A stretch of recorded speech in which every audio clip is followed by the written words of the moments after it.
And developing now, teenagers shot in D.C. this afternoon. Police responded to 6th Street and Southwest near the Air and Space Museum. Yeah, D.C. News Now's Daniel Hamburg joining us live in Southwest with the latest on the shooting.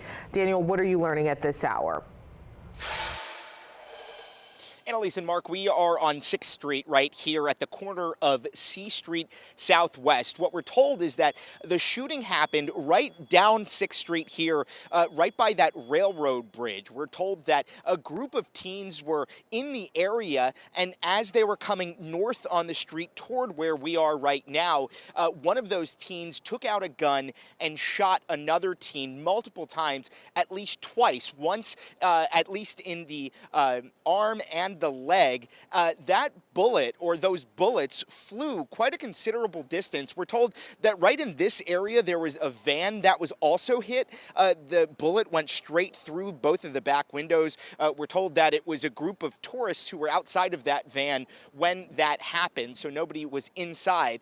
And the really surprising thing is if we pan over this way and look up 6th Street, all the way down there, that building back there is the Air and Space Museum.